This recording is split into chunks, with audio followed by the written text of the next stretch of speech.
Now we're going to ask Dr. Kim if he would talk to us about dialogic humanism and Gulen's alternative to the dialectic humanity.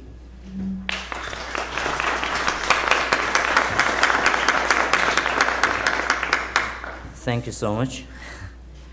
I thank you so much for this valuable organization of conference and give me a chance to present my paper. And at Temple University, I'm currently teaching humanities seminar as a core course too. And what I'm teaching there at Temple University is what I'm gonna present today. It's dialogic humanism. But I may dismiss Professor Burke's introduction because I cannot touch the Socrates or Plato's, the dialogue. That's the area of the Professor Soltes area. Yes. I cannot touch, I cannot challenge him. Quite a legacy there. But instead, what I'm gonna present is contemporary dialectic humanity, which has been greatly developed and influenced by Hegel, Karl Marx, and currently Samuel Huntington. And before I present my paper, let me very briefly introduce why I get engaged in this Gulen's humanism or Gulen studies. And I have spent over 12 years so far to understand what Gulen teaches. And many my Turkish brothers, they used to ask me, as a Korean, why you spend so much time to waste your time for what? And what I answered to them is that in 12 years ago, in 1917, in my country, I had to live with Turkish brothers in a house, and pretty often I found them, whenever they watch the films, videos, they were just weeping and crying. And I was really wondering why they are crying, because I didn't understand Turkish and I didn't understand what Gulen says. I was really wondering why they are weeping and crying. And that led me to go to Turkey to study more Turkish and eventually come to the temple to study the religious approach to the Gulen's teaching. What I found is that I did not only find, I think, why they are weeping the religious experience, but also as the Gulen's many books guided me, I found that he speaks about all humanity in terms of divinity, which means he tried to give hope to the whole humanity for us. And this eventually led me to develop my scholarship on the Gulen's dialogic humanism and further than that. And this is what I'm gonna present today. Okay, it's time to read. And also I thank you so much before I read my paper to the Professor Epic. She saved a lot of my time on love, so 2 pages she saved.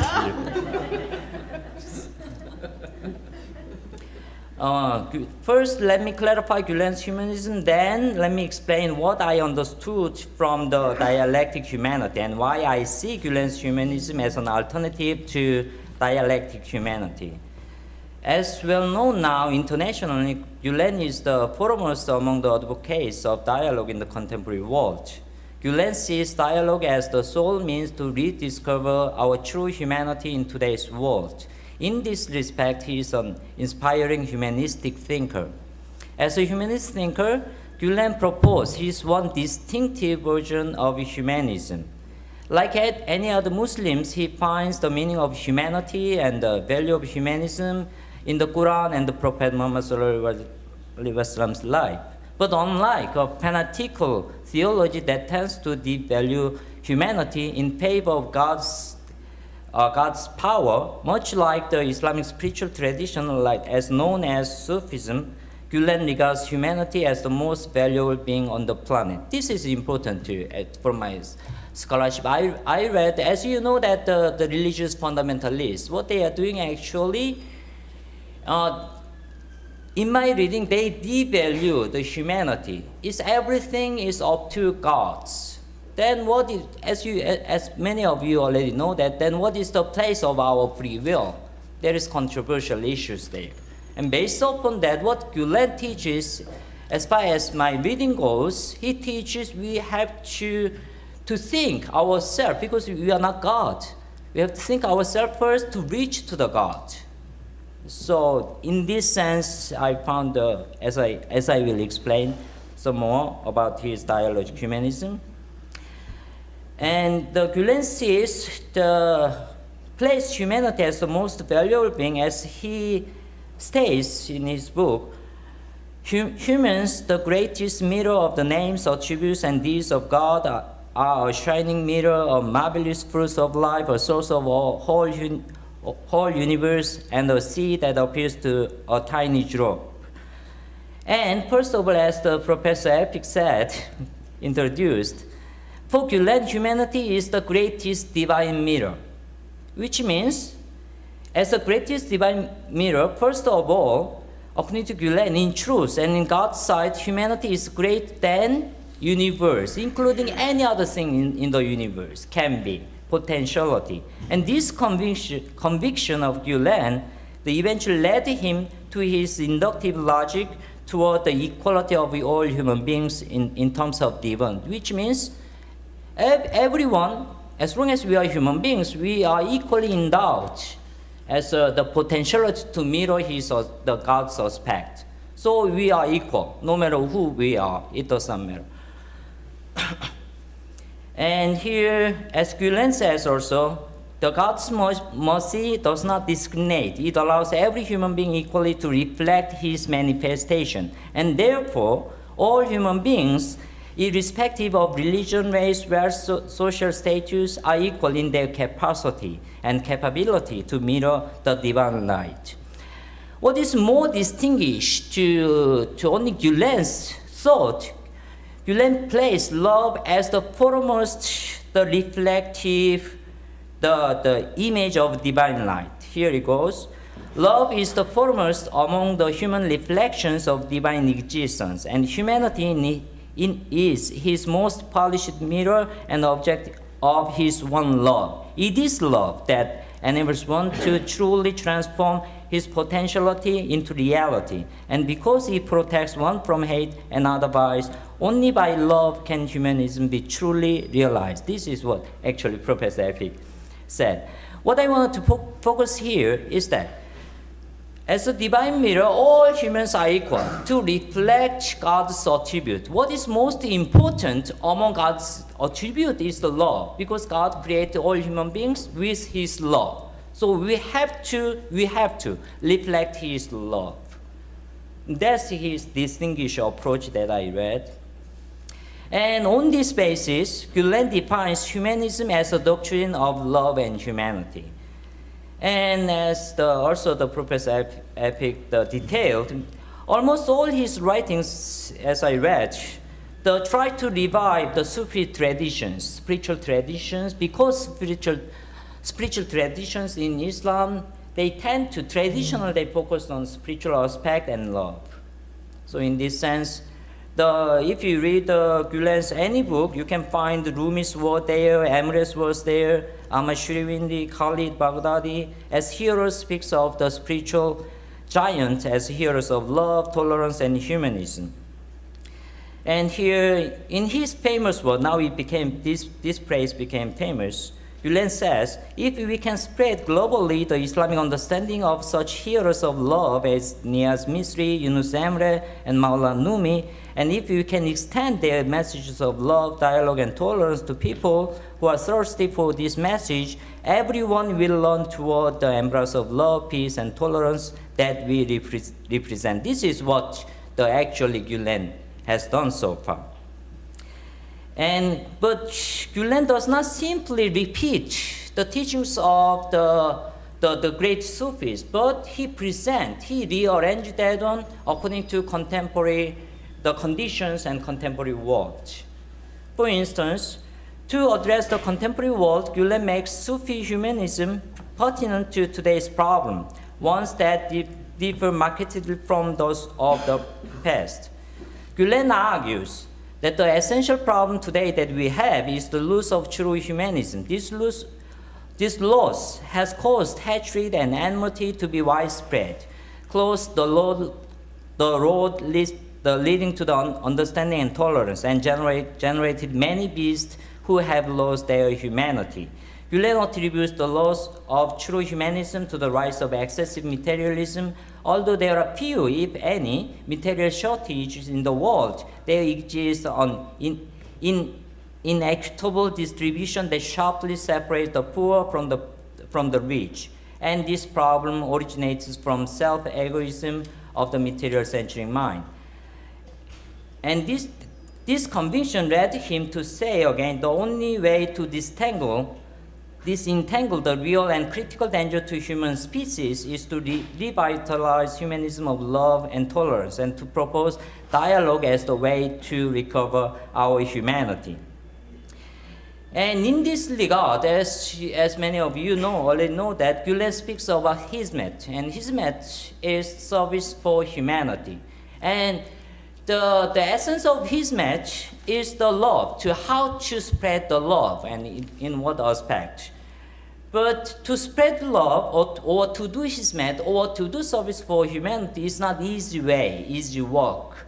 It involves your sacrifice and everything, the hardness. In this sense, Gulen explains what Hizmet is in his explanation of suffering. Suffering in this sense becomes, beyond our own spiritual progress, the dedication of our lives to the happiness of others in both worlds and living for others. In other words, we should seek our spiritual progress in the happiness of others. This is the core principle of the Gulen movement. And from my 12 years journey, I can very safely say, if any of you find any member of Gulen movement who angry to you, he is not. She's not. Am I right? And this is the part and partial that I understand Gulen's approach to humanity and humanism. And this is my one argument now. Having observed, having read this Gulen's humanism, I dare to propose the term dialogic humanism as my term. And by dialogic humanism, I don't intend to repeat or react to the discourse on dialogic humanism that traces back to the Plato or further to Socrates, but to characterize the features of Gulen's humanism and to present it as an alternative to the contemporary human problems. In particular, dialogic humanism that represents Gulen is designed as an alternative to the Hegel-Marx-Huntington line of dialectic and antithetical view of humanity, which means, as I presented last year at Georgetown University, I developed that further. My reading for Hegel is really great. I cannot challenge him, you may say, but I do. In the sense that Hegel's approach to humanity is the conflicting humanity. There is thesis, there is antithesis, right? But these theses, in terms of the ideology, is subject to conflict always. So Hegel wrote in his philosophy of history about Africa. His description of Africa is really inhuman. He said that African people is animal, is not among us. Why? They did not develop any civilizational contributions to us. It is us who has to go to Africa to colonize them, to teach them, to kill them. This is his approach. As you read closely, the philosophy of history, it goes like that way. This gave birth tremendously to later philosophers, including Karl Marx. You remember well, Karl Marx's approach to humanity is conflicting relationship between those who have and those who have not, right? And this continues until contemporary world with Samuel Huntington, who has passed the last year. May Allah take him, I pray for him. But according to the Samuel Huntington, unlike the Hegel, who focused on the ideological difference between two entities, and unlike the Karl Marx approach between two entities in terms of the political economy, For Samuel Huntington, religion is important. Religion is the main cause to differentiate, to distinguish, or to discriminate between humanity. You Islam, me Christianity. You cannot be compatible with me. Dialogue, no. It's in nature, it's in the Quran, it's in the Bible. This is his approach. Is that true? As a Muslim, as Christianity? No. So I don't agree with him. And this is what I call dialectic humanity.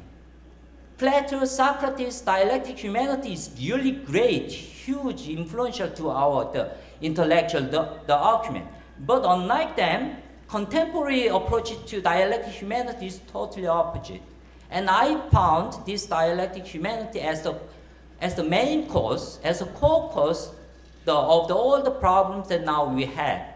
If you see others as conflicting others, to define yourself as superior to others, you individually, you get intruded their identity as well. And as opposite to that, what Gulen argues is the dialogic humanism, very simply, that the Gulen's dialogic humanism puts an emphasis on compassion, love-based dialogue against the laws of humanism in this highly materialistic world, providing a humanistic bridge, not conflicting, bridge between the past and the present, the East and the West, rationalism and spiritualism, and between different civilizations, religions, and cultures, and the differences and distinctions between us and others. How many minutes do I have? If it were left up to me, I would let you go all day. How many minutes? I think we have. Just one. Yes, we have about 2 minutes left. Thank you so much. Here, let me introduce 2 minutes, just 2 passages from the Gulen Movement. How this dialogue humanism has been practiced in the Gulen Movement. First, from the inside perspective, and second, from the outside perspective. From inside perspective, an interview in the Elizabeth George Darga's the academic work, interview states like that way. When they go, here the they means the interview's friend. They go to the place like Russia, for example. The circumstance may be such that it is not even appropriate for them to carry out with their own prayers. They even have to sacrifice this part of their own lives when they go to such places. But this is the desire of Hoja Effendi, Fethullah Gulen, that we should spread the message of love to other people. So they go wherever they are outside, to Korea, to Japan, to Africa, for what?